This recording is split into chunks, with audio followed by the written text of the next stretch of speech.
Now, I know I am late on this video considering the furore regarding YouTube's new harassment policy has long since rescinded. I wanted to weigh in anyway because it still has something that we can discuss about. I think some people have been missing some key events in YouTube's history, which will help explain why they've chosen to make a YouTuber harassment policy. But first, we must look into the actual policy itself. The update starts off with a rather ominous passage. Over the last several years, we have worked to improve the way we manage content on YouTube by quickly removing it when it violates our community guidelines, reducing the spread of borderline content, raising up authoritative voices when people are looking for breaking news, and information, and rewarding trusted creators and artists that make YouTube a special place. What is borderline content? Don't know. What even is an authoritative voice? Anybody with expertise can be considered an authoritative voice on any given subject. Hell, you don't even need qualifications to be an authoritative voice. But of course, we all know they are referring to the mainstream media and favoured content creators like BreadTube. That is who they mean, the leftist establishment which YouTube is a part of. Today we are announcing a series of policy and product changes that update how we tackle harassment on YouTube. We systematically review all our policies to make sure the line between what we remove and what we allow is drawn in the right place, and recognised earlier this year that for harassment there is more we can do to protect our creators and community. Of course, as we have learned over the last several years ourselves, what constitutes harassment to YouTube and their fellow leftists is not the commonly held view that normal people have of the term harassment. In their usage, it can range from deliberately vague to just plain old simple criticism, not just name calling or anything that can be deemed as harassment. Also, we know that this line will regularly be redrawn by YouTube to ban more and more creators and channels that they deem to be problematic and harmful. Monkey Jones is a prime example. Once it was fine to make videos about Elliot Rodgers and even to make audiobooks of his manifesto, but since new random rules came in place, Monkey had to go. But not those videos, but his whole channel. He is not given leeway for making content that was once acceptable but now isn't. This will continue to happen. Harassment hurts our community by making people less inclined to share their opinions and engage with each other. We heard this time and again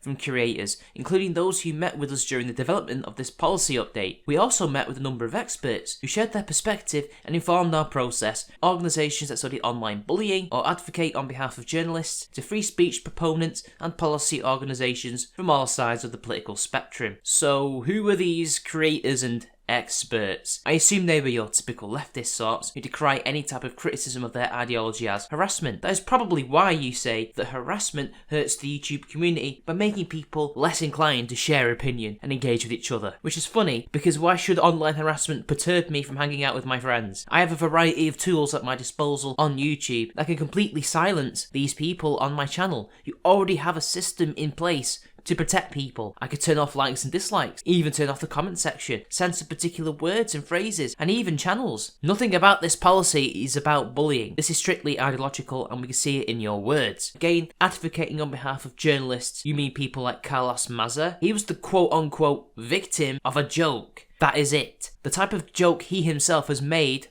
on himself. But I guess that's just too much truth for YouTube. Also, I'd like to know who these policy organisations and free speech proponents are. The ADL, the Southern Poverty Law Centre, because you know what actually stops people from sharing opinions and engaging with others?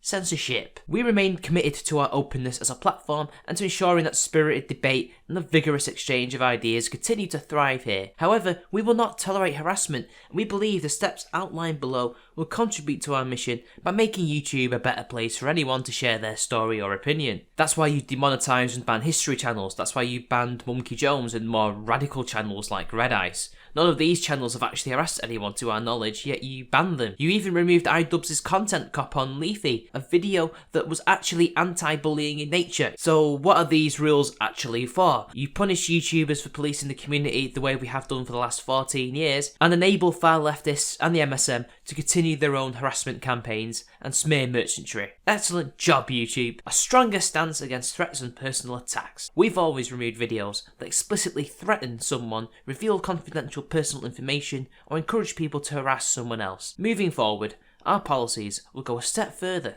and not only prohibit explicit threats, but also veiled or implied threats. This includes content simulating violence towards an individual or language suggesting physical violence may occur. No individual should be subject to harassment that suggests violence. YouTube has a terrible track record when it comes to this. There are people still to this day who have engaged in doxing and threatening behaviour, still making videos on this platform. I know it's a big place, but some of those people are big channels. Also, say goodbye to sarcasm, irony and humour. You can't even pretend to want to hurt someone or you'll be banned, because it's implied, you see. Beyond threatening someone, there is also demeaning language that goes too far. To establish a consistent criterion of what type of content is not allowed on YouTube, we're building upon the framework we use for our hate speech policy. We will no longer allow content that maliciously insults someone based on protected attributes such as their race, gender expression, or sexual orientation. This applies to everyone, from private individuals, YouTube creators, to public officials. Again, the Carlos Mazza scenario. You can't call him a lesbian queer, even though he literally calls himself similar words. The First Amendment protects hate speech. But of course,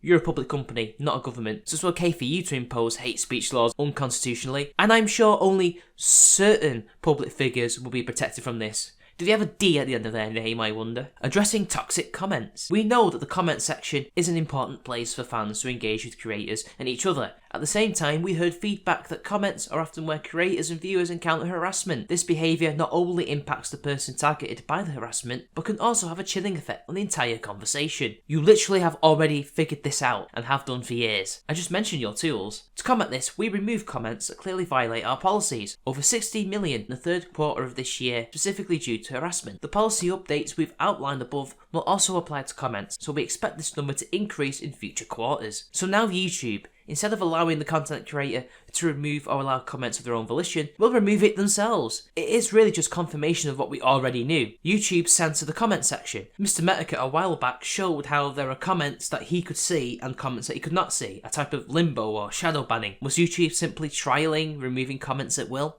Possibly.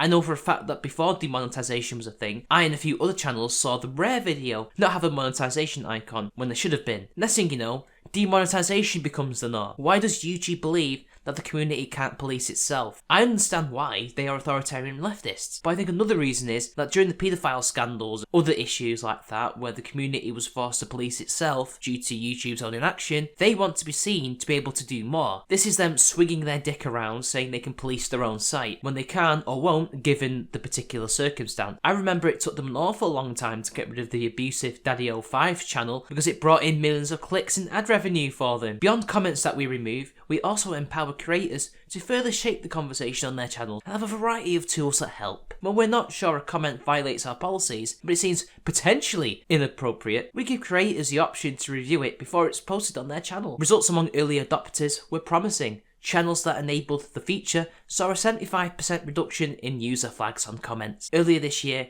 we began to turn this setting on by default for most creators. Again, we already have these tools. What could you possibly do more? And the fact you don't even really understand your own rules is kind of terrifying. We've continued to fine-tune our systems to make sure we catch truly toxic comments, not just anything that's negative or critical. Feedback from creators has been positive. Last week, we began turning this feature on by default for YouTube's largest channels and the site's most active comment sections, and will roll out to most channels by the end of the year. To be clear, creators can opt out, and if they choose to leave the feature enabled, they still have ultimate control over which held comments can appear on their videos. Alternatively, creators can also ignore held comments altogether if they prefer. We can opt out for now, but just like all their other opt-in, opt-out features, it will soon become compulsory. I'm already finding it hard to moderate my own channel because YouTube keeps interfering. All I want to do is to get rid of spam, doxing and the like, but they keep messing it up and getting rid of comments I don't want them to get rid of, making my job harder. I've had people say, why did you delete my comment when I didn't? I got the notification, but I didn't delete the comment, it just disappeared because YouTube deemed it verboten. All of these updates represent another step forward, making sure we protect the YouTube community. We expect there will continue to be healthy debates over some of the decisions, and we have an appeals process in place if creators believe we've made the wrong call on a video. But you aren't protecting the YouTube community. You are protecting your ideological allies in the press, platform itself, Silicon Valley, and in politics.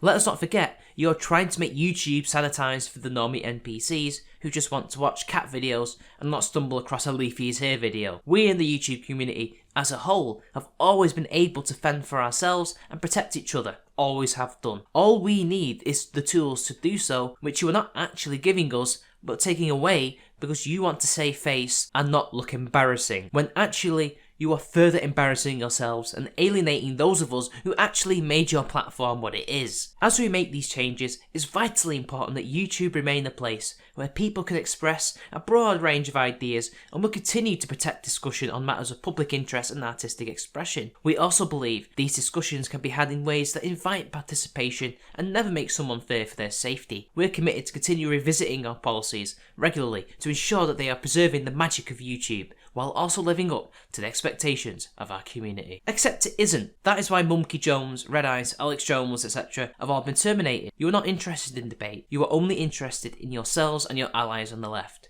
It's empty lies. So that's the policy. And here's some examples that they say are unacceptable, as highlighted by Lemon on Twitter. Repeatedly showing pictures of someone and then making statements like, "Look at this creature's teeth, they're so disgusting. Who calls somebody a creature anyway?" But also, you can see now why iDubbbz' video was removed, because of the chin jokes. I mean, this stuff isn't even particularly egregious anyway. So what? Somebody looks like something, somebody's chin looks a certain way, whatever. Targeting an individual based on their membership in a protected group. But there's no such thing as protected groups in the USA. Only really such things in European countries. Using an extreme insult to dehumanise an individual based on their intrinsic attributes. For example, look at this dog of a woman. She's not even a human being. She just be some sort of mutant or animal. And that can be something that's not even serious, it's just a joke. And if they do look a certain way, then it's truthful, isn't it? It's all ridiculous, and it all depends on context, but they're just going to ignore context, as you will soon see. None of this is going to be enforced on any of their money-making channels or mainstream voices, so the late-night talk show hosts can continue to rag on celebrities, weirdos online, and the president however they like. But don't talk about a person's chin and how non-existent it is. You can't even use hyperbole anymore. Roasting is now verboten on YouTube. Even if you don't mean it, you will be punished. Because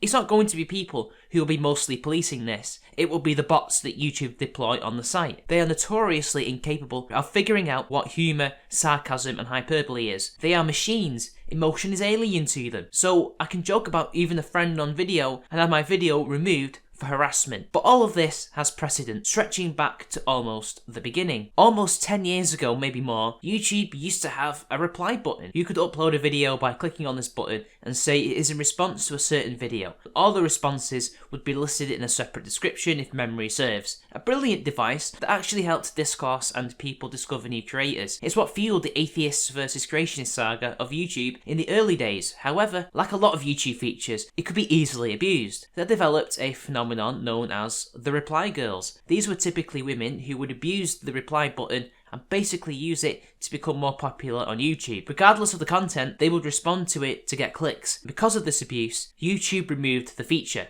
But of course, it is easy to say that it was because of the reply girls. Surely just report girls for spam or whatever and get them to stop. Instead, they remove a feature that makes online discourse easier. Possibly in hindsight, this was the first step on the road to YouTube censorship. This was, after all, during the height of the copyright crisis, and let's not forget that Google had recently just bought YouTube in 2006, I believe. There was also a brief period of censorship during the late 2000s, early 2010s, where it was forbidden to swear on YouTube. Suffice it to say, it did not last long and was quickly abandoned. I suppose this also coincided with the growth of edgy comedy channels like Filthy Frank and iDubbbz on the platform. As soon as these were rescinded, we had a golden age, peaking in 2016.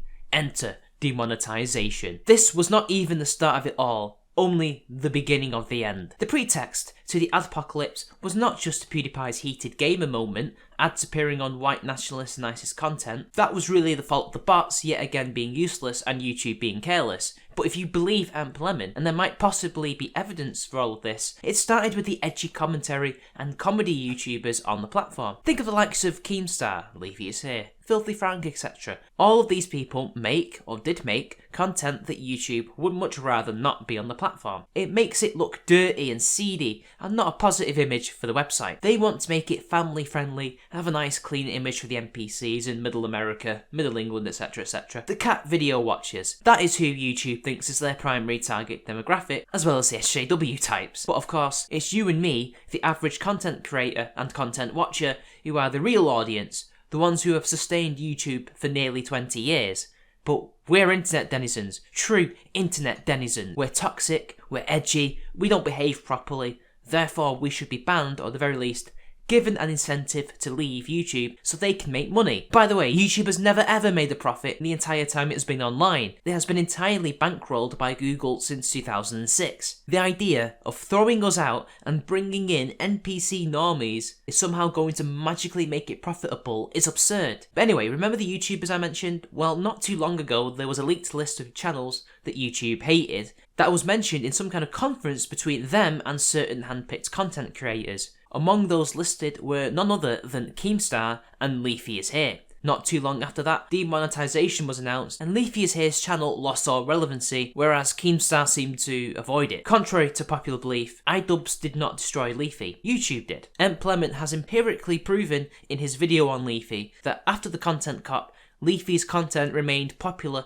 despite an initial dip. But after demonetization, it dropped into nothing. YouTube tanked Leafy to create a new image for themselves. He was the canary in the coal mine. Since then, censorship has only increased, and we have seen many other YouTubers fall victim to this practice. Many of whom, like Leafy, did response videos or just general edgy content that mocked people, ideas, etc. And it has not stopped in the last 3 years, and this is just another policy to enforce this attitude. So, does this mean the response video is dead? Does this mean that edgy content is dead? Can the community recover its powers to self-regulate? Well, yes, and the old school response video, where you can insult another person in the video, roast them, say almost anything, is dead. We now have to change tact. We have to create a new genre of response video, whether that is to simply revert to the old school format when YouTube had a limit of 10 minutes and not show any footage and just recite or paraphrase the video to the user and link the video in the description, or we disregard ethos and pathos and go full on logos and just attack the ideas or the actions of the individual. Unfortunately, as the rules can and do frequently change and harassment is in the eye of the overlords at YouTube and the idiots they are protecting, we have to be aware even legitimate criticism will be twisted into harassment. But those of us in political YouTube have been fighting this for a long time, and we will simply evolve the content to the point they really cannot find anything to flag it down with without breaking the rules. So the response video is not dead, it will simply evolve. We will figure out a formula, we will play to the rules of their game and keep one step ahead. But the 2013-2016 format is dead, at least for now. How about edgy content? Again, it can evolve. There are ways to be edgy without being apparent. Language is, you have to be able to communicate your edge within the rules of the game. Perhaps doing this can push the envelope again like comedy does. But this will be a longer battle and there is no clear winner yet. But YouTube has won more battles against us here. As for the last one, well, clearly the community still has some powers to police itself, but we are ultimately beholden to YouTube, and they can and possibly will remove all powers from us. All we have to do is, regardless of community, language, culture, complain and make our voices heard to such an extent that YouTube are forced to listen. So there we have it. The response video is not dead, at least not yet. It will have to evolve to combat YouTube's changing rules, but clearly we are in a race to compete against this ongoing authoritarianism. Now that would have been the end of the video, but literally, as of writing this addendum, a termination close to home has just happened. It has happened to a YouTuber by the name of Drunken Uncle. I'm sure most of my subscribers will be aware of who he is, but for those of you who don't, he is, or was, a what you could call anti-SJW channel, but who continued to do response videos long after most of us stopped doing it and turned to covering the news or more heavy issues and topics. Unfortunately, he has been hit with a termination for violating these said rules. And this was as I was thinking about recording the video last week, on the way home from work, that this happened. His content never broke the rules. I cannot think of a video where he has broken these rules outright, but as he is a funny dude, he may have engaged in some cheeky little like drubbing on a person, but he's not someone who would ever do it in bad faith. But alas, he has fallen victim to the new rules. I urge people to try and get into contact with YouTube, or anybody with contacts that can get his channel back. Other than that, subscribe to any new accounts he may create, and be sure to follow his podcast for him. I think this episode, now more than ever, shows that we need to be mindful of YouTube, and to always be one step ahead of them. You know what to do.